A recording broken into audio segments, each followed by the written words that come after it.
If you've ever tried to work with times in Google Sheets, you know it can be both weird and confusing.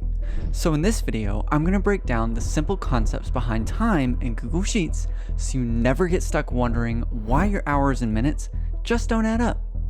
Diving right in, the first thing that you need to know is that the number 0 in Google Sheets is actually the same as December 30th, 1899, and a full 24 hours is equal to 1. So if you add 1 to December 30th, you get December 31st, the day after. So dates in Google Sheets are actually just numbers that count up from 0. The second thing you need to know is that 0 is also equal to 12 a.m., the beginning of the day. So if 24 hours equals 1 and 0 is 12 a.m., then what does that tell us? It means that times are simply fractions of 24. For example, take the time 6 a.m. 6 a.m. is 6 hours into the day, and if you take 6 and divide it by 24, then you get 0.25. This means that 6 a.m. in Google Sheets is equal to 0.25. Now the third and final thing is that even though times are just fractions of 24, what makes them actually look like times in Google Sheets? Well, it's something called number formatting, and you can change this by clicking the 1, 2, 3 button here and select the specific format that you want to show. Alright, hold up. At this point, you might be thinking, Ryan, this is all great, but how does this actually help me? And that, my friend, is a good question. I'm very glad you asked. Let's say that you have a start time and an end time. You want the total number of hours, but just subtracting them doesn't work. What you have to remember is what we just went over. Times are fractions of 24, so the math we just did actually looks like this.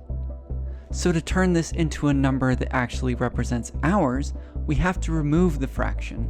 So you just multiply the whole thing by 24, and just like that, you've got the duration in hours. Here's one more example to really drive the point home. You have a start time, the duration in minutes, and you want the actual end time. To get the final result, let's see what's actually going on. You're taking a time value and trying to add minutes to it. If we just added 270, we'd be adding 270 days. Instead, we want to add minutes, so taking things step by step. To turn the days into hours, we divide by 24. Then to turn it into minutes, we divide by 60 minutes in an hour. And now we have a time value, and we can add it to the start time. Then our final result gives us the correct ending time. How awesome is that?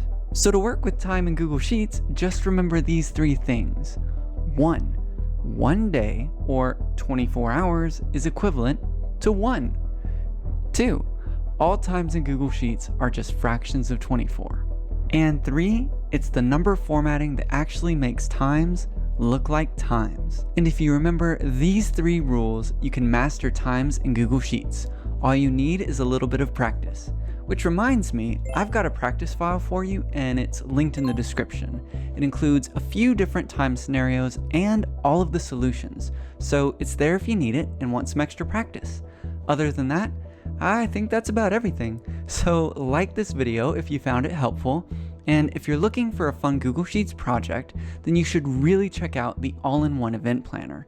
This is so awesome for planning your event, and it's a fun build too. That's all for now, and I'll see you in the next one.